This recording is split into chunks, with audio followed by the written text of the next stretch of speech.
Hello, welcome to another episode of Varsity360. I'm Columbian sports editor Micah, and we have a special guest with us here at the Columbian today. Please welcome JC Alexander. Just finished your 8th season as boys basketball coach at Mountain View High School. Thank you very much for spending some time with us. I appreciate you having me on. I'm excited to kind of talk about this discussion, and it's always fun to get on and get the voice out there and represent Mountain View a little bit. So.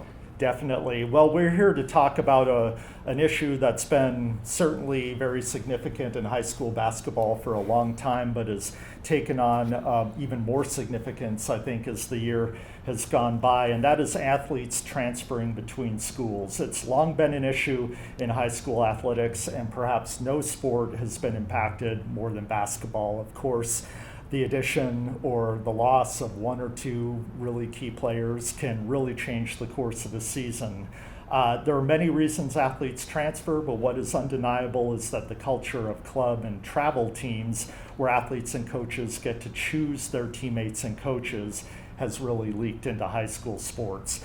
To address this, the WIAA's Representative Assembly is considering an amendment that would allow a one-time transfer during a student's 4 years of high school without any impact on eligibility. This would have to occur to what amounts to a transfer window over the summer. Any subsequent transfer would require that athlete to sit out 40% of that subsequent season at their new school. Is this the right approach to balance an athlete's needs in this new transfer portal era of athletics, or does this open the door to further competitive imbalance where the most talented athletes gravitate toward a few high-profile programs? And again, this is why I wanted to have you on, JC, is that you've been involved in high school basketball for a long time. You've seen this issue develop, and I guess the first question I'd like to ask is, how have transfers impacted high school basketball over the years, and is it taking on a different significance than maybe 10 or 20 years ago? Yeah, I absolutely think that as the years go on, as we get into this more, the transfer rate is higher than it's ever been.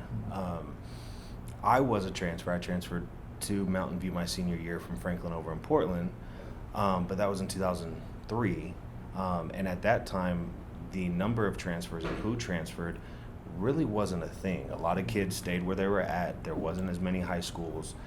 And so they start building the high schools. The game of basketball starts picking up the popularity. And then the AAU and the club scene really explodes. When I was in high school, there was only the inner city players in Portland. There was Rotary, there was the Legends, and there was Oregon Ice. So there's 4 AAU teams. Now everybody who's a father can start an AAU team. And so that leads with the transfers, I think, as well as the AAU team the AAU stuff explodes, and then the game and the popularity, and then kids wanting to play with friends and always thinking the grass is greener. So yeah, I think over the years it has definitely picked up, and I think with this rule, it's only going to get messier. Yeah, I mean, I think I remember when I first got into this business 25 years ago, we'd hear the odd allegation of, oh, this one player is, at a team that maybe they have a rental apartment, or maybe there's a mailbox, so we'd kind of hear about the odd case with that. But now it almost seems like a given, like, oh, I recognize him from a different school last year, or she played at that school last year. And now, whether it's something like within the school districts where they have a more relaxed boundary exemption policy, it just seems like the pace and the number of transfers has been picking up. Yeah, and I think there's always ways around rules and regulations and guidelines that they're supposed to follow. I think there's always ways around those, and I think parents increasing the transfer rate. I think the parents have gotten craftier about, a little savvier about that, and have found those ways to do so. So. Yeah, I want to get to the parents later on, but for sure, what are some of the reasons that you sense athletes transfer, and is that something that's changed in the last 10 or 20 years? You mentioned AAU maybe playing with, friends from that team, but what are the reasons you hear for athletes wanting to change schools? It'll be, I think kids and families feel that some spots are going to be better opportunities for them to fulfill dreams of playing college basketball. Some might just want to get a chance to play at the state tournament, and there are teams down in this area that are, majority of the time making trips up there. So I think there's a multitude of things, but it comes down to opportunity and wanting to compete at higher levels. Yeah, because I think that's sort of the people who look at this issue and maybe are uncomfortable with where it's gone and where it's going can point to, well, how come a few high-profile programs seem to have all the players gravitating towards it? And I mean, obviously it's a different issue if that happens to be a private school, but when you see that happening at a public school, I think there's a certain sense of us that always want to see competitive balance and like it when an athlete kind of stays with the school and the coaching staff. Yeah, it would be nice to have kids playing for their school, their boundary school, their home school, really trying to build up and kind of stay home. I know there's the rule with, as an incoming 8th grader, you're allowed to, declare a home school, and then that's where you go, with no denial of you becoming as an incoming freshman at that school. But then that's your school, and that's what you're going to. So stick to that, build within. I think that's what's gotten lost over the years, is that sense of community, the competitiveness. And yeah, we have one or two programs that consistently play at that level, at the Tacoma Dome or the Sun Dome or Spokane or whatever. But if everybody stays home, I would anticipate us having stronger teams all the way around, and more of a sense of community and competitiveness around here. Because that has to be, I've always felt like sports aren't just about getting that college scholarship or winning trophies. They're about life lessons, and then what better life lesson than to build something from the ground up? Absolutely. It's all about the experience, the life lessons, and as coaches preparing the kids, right, to leave the four walls of that high school ready to be successful in the community. The statistics are out there. The number of kids that actually move on to college for sports is not as high as everybody thinks. And so I think there's a bit of that, to where it's like, enjoy the process, enjoy the high school experience, the sports, the friends, the playing in front of home crowds, playing in front of your friends, teachers, staff, and just really building and putting your school on the map. Well, let's talk about that a little more. I think that's a great point, in that I think there's a misperception among a lot of parents, especially, how many opportunities there are for a kid to play basketball at the collegiate level, and how much money is available. I think the actual figures are anywhere from, I think about 5% of all high school basketball players end up earning a scholarship to play at college. And out of all the players, say, in the area, probably only 10% are even in that conversation, where maybe you could point to a variable here or there where that might determine whether they go to college. I get the sense that there's probably about a third to 50% of parents that think their kid is in that club. I would agree with that number, kind of in that ballpark. I think, and as a parent myself, I think it's where the parents just want to help their kids and fulfill those dreams. Yeah. Their dreams to go to college, their dreams to do this. They want to put that kid, their son or their daughter, in any position possible to make that happen. But as we talk about the transfer portal era, it's so prevalent in college athletics right now, especially in basketball. The day after the NCAA tournament, the championship game, there's 2,500 kids in the transfer portal. There's not 2,500 roster spots in Division I basketball. And we don't have a ton of Division I athletes or, basketball players around, but there's still plenty of levels. And I think that's, as coaches, getting families and those kids to kind of understand that there is the NWAC, there is the National JUCOs, D2, D3s, NAIA levels, and there's all over the country. And but I think a lot of families and kids get stuck on one thing, and that's kind of the one-track mind that they're going with. And so but the numbers don't lie, and not many kids actually make it. Do you think those expectations of the parents are sometimes inflated by people, whether it might be on a club team or a travel team, that maybe have a ulterior motive to say, if you come play with us, you're going to get a college look, and the money you're going to pay us will be a return on that investment? Do you think that's something that plays into this issue?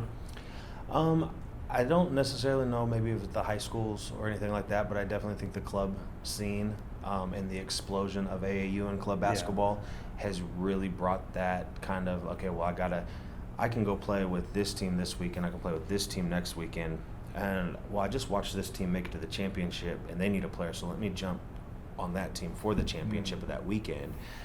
And then that just kind of like snowballs, and I think that's where a lot of the ideas that the grass might be greener, or I have to transfer here and I have to go play with this team and this coach and that player, when in reality, if you are a college athlete, the colleges will find you.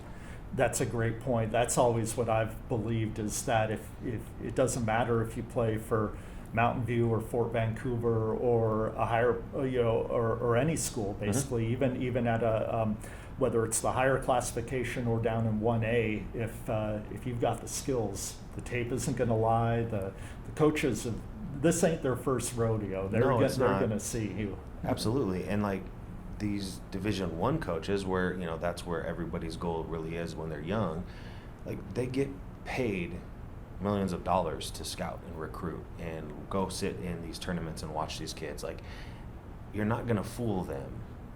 Oh, well, he was at a 1A school, now he's at a 4A school, and he's, you might have been dominating at the 1A level, and now you're not at the 4A. Like, you're going to see that. And so you don't trick any of these coaches and these scouts. Like, if you're a Division I athlete, you're going to go Division I. If you're Division II, you'll go Division II, and then so on and so forth. So.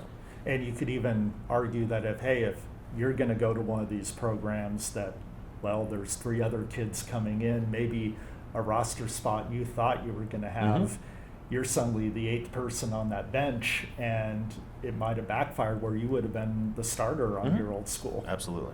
Yeah, all right.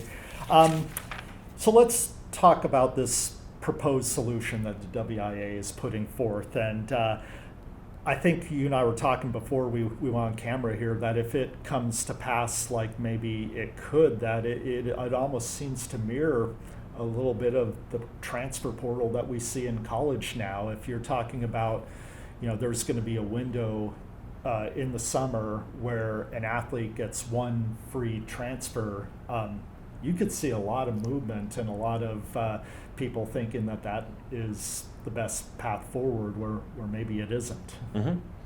I think it absolutely ends up being a transfer portal. I think maybe the first year or two, it's going to get kind of, the people are going to kind of feel it out, see how it works out, see what happens, what they can and can't do. And then I think it's just going to pick up from here. And I think kids are going to jump, and I think, you could have kids that go play on the same AAU team and be like, hey, let's go together. And if you allow that one window and there's no penalizing them on their eligibility, as long as it's in with this month and a half, 2-month window, kids are going to go, and families and players can form, dynasties or super teams in the high school, at the high school level. I think it just makes everything unbalanced. And then it goes back to what we talked about earlier with the whole community and playing for your team and building kind of some transparency and evening out everything and making Vancouver, because there's talent in Vancouver, and if they stick together, could do something. So. Yeah, and I've always thought that in some way high school kind of mirrors what they see in college. Obviously, that's the next goal, that's the next level. And what is kind of unnerved me about what I've seen in college athletics these last few years is with the transfer portals and now NIL, it seems to be a little bit of a Wild West situation where there's not a lot of firm and fast guidelines, and then you have a ton of money, which thankfully isn't an issue in high school yet, but we might get there, unfortunately. But I think when they see no regulation and no restraint even at the next level, it's natural for a kid or their parents to say, well, why should we, show restraint here in high school? Absolutely. And they're not wrong to an extent on that. But I just think as a coach who, we're trying to build a program, we're trying to build longevity, we're trying to stay competitive year in, year out. When you lose, like you said earlier, 1 or 2 kids from a team, that's a big blow, especially when some of those kids might be some of the top kids in the area, or could just be super talented or do something that your program needs that now you don't have that anymore.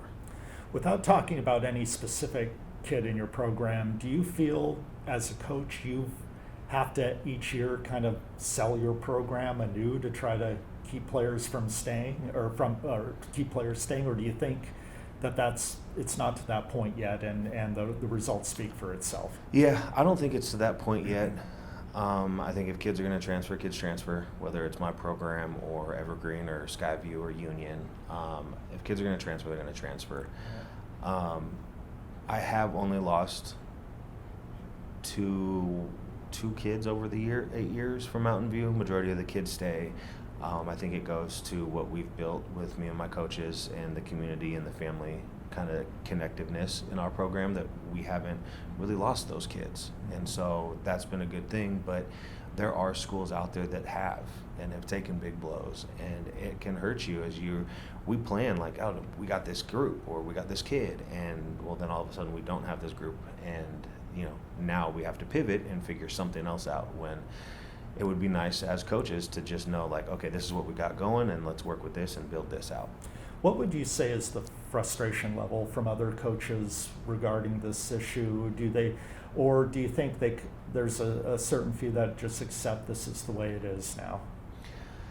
I think we kind of have to just accept that this is the world that we're in, and this is where high school sports is going. But like I said, I think it's just frustrating for us coaches that we anticipate that this is what we're going to have and try to build. And I don't know if any of us are truly, and I can't speak for all of us, but I don't know if any of us are truly like, man, this really sucks. More so, that's just where we're at. And now we have to figure out how to adapt and change and evolve with the ever-evolving game of basketball and the transfer portal era. What do you think about the WIAA's proposed plan? Do you think it's something that they were sort of forced to do because this has become an issue, or do you think there are steps they could and should have taken that would be more effective in this? I think it's kind of a multi-tiered answer for a minute there. Like, I think there could have been some things that they've done. I think you could just draw a hard, fast rule that this is your school, this is where you're going. No questions about it. We're not taking boundary exceptions. We're not taking appeals. Like, this is just what it is. Well, then you look at the legal side of things. And when there's so many different avenues that people can claim or say or do or whatever to get out of places, which in turn costs the WIAA money. And they have to sit through, and the lawyers and the fees and the hearings and appeals and all that. I think it's a way to lessen the load for WIAA, personally, on my opinion, as well as kind of give families the freedom and the control that I think they're all kind of looking for out of this. Right, and I think the WIAA structurally over the years, it's always delegated a lot of responsibility to the individual districts, as opposed to, say, across the river in Oregon, where I think you see the OSAA taking a more top-down approach. But I think in the WIAA, it's, in my opinion, I believe it's trying to provide a little bit of clarity in an issue where there really is not a lot of it. Yeah. No, I would agree. and for us coaches, just sitting back, like knowing kind of the hard, fast rule, or this is what it is. And I think with this rule, yeah, they have the window. If it's outside of the window, it's this amount of time. You can still appeal that amount of time that you're having to, or take the suspension, and other ways. Is there other ways around it? But I think just hard, fast, some clarity, and just kind of sticking to the guns for us, the little people down here, having to deal with all of it too. Yeah, I think in the best case scenario, what comes of this is like, okay, now you've clarified, you get one penalty-free transfer. We're allowing you that flexibility if you really think like, hey, I don't like this program, I don't like the situation, I really want to move over there. Now there's a vehicle to do that. However, human nature being what it is, there might be some people looking to kind of push the boundaries for that. And the rule or the amendment, as I think it's being proposed, would say now if you either transfer outside of the designated window or you transfer again after you've already had one, you have to sit out 40% of the subsequent season. However, I'm a little unclear that I think if you look at the letter of the rule, you could say if you're a basketball player and you transfer, it's your second time, you transfer over the summer, that you could say, well, I'm a cross-country athlete now, or another no-cut sport. I'm going to sit out 40% of the fall season and then be good to go with basketball. Do you think there's a chance that something like that might happen? I definitely think that's something that could be used, or that families try to do, so the transfer sticks and they're able to go and participate the full 20-game season like they intended in the transfer.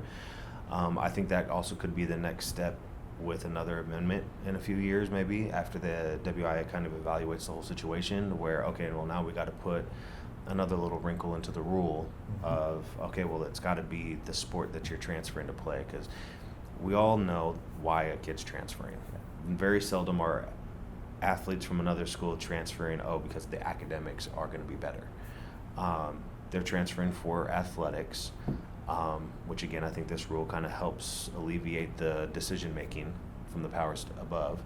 But I think they need to eventually look at ways to kind of give more clarity, more solid, like, okay, well, now it's got to be the sport that you're transferring, that you've played majority of your high school year. Because if you're a senior and you've never ran cross country, why'd you run cross country this year? Right. At a brand new school that you've never been to. So, yes. I think my final question on this point is kind of a two-tiered question. Number one, and I think I might know the answer based on our conversation, where do you hope this goes in the future? And number two, where do you honestly think it goes if we're looking 5-10 years in the future?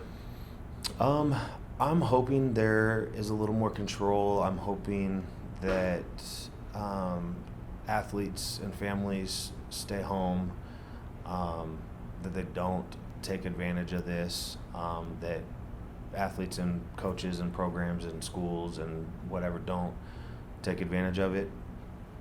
Realistically, I think it's just going to get uglier as we move forward. And within a couple years, could potentially look like the Wild Wild West. And I think parents already, as middle school kids, kind of sometimes they'll shop around and see what program's going to be the best fit for their kid. But I think it'll eventually turn into kind of the Wild Wild West. Well, and we've even seen a couple examples, even one here with NIL deals coming into play. I think we already have one player, a high-profile player, who's signed with a company that is, what you would see for a kid in college, and I'm sure that's in a parent's mind when they're trying to say, how do I maximize this opportunity that we have? Absolutely. And you look at the college level with like the Cooper Flags that potentially coming back for another year with the amount of money that he can make freely there with not having to do anything in classes and before he goes and jumps to the NBA. But NIL is very much prevalent in high school sports right now. It's just a matter of figuring out how to navigate it and I think more so the ethical side of things with high school sports and paying athletes and all that stuff. But it is definitely a thing in high school sports. It's definitely a thing in Washington. I just don't know if a coach is actually willing to venture down that road. So right, because it's so new. Mm-hmm. I think we're kind of going over a precipice, and we don't know what's on the other Mm-hmm. side with that, because you just, opened up all these opportunities, whether it's, a parent trying to advocate for their kid to, marketing them basically Mm-hmm. to companies, or those companies trolling the circuits and being like, hey, is there someone that we can, Mm-hmm. get involved in this? And as high school coaches, it's never what we ever got into this for. Mm-hmm. We got into it to, one, we're probably retired or old, or our bodies can't handle us playing anymore, and so we want to coach. It's our way to give back to the game, to the community and the families, and it's a way for us to kind of scratch the itch of the competitiveness on a whole different side of things than playing. And so to have to worry about transfers and have to worry about NIL stuff at the high school level is just crazy. We just want to coach and have the relationships with our kids, and ideally at the end of the day, in 6 years, 7 years after you graduate, I'm getting an invite to your wedding, and we're celebrating that. So I think ultimately that's where the relationships come in and why we get into coaching.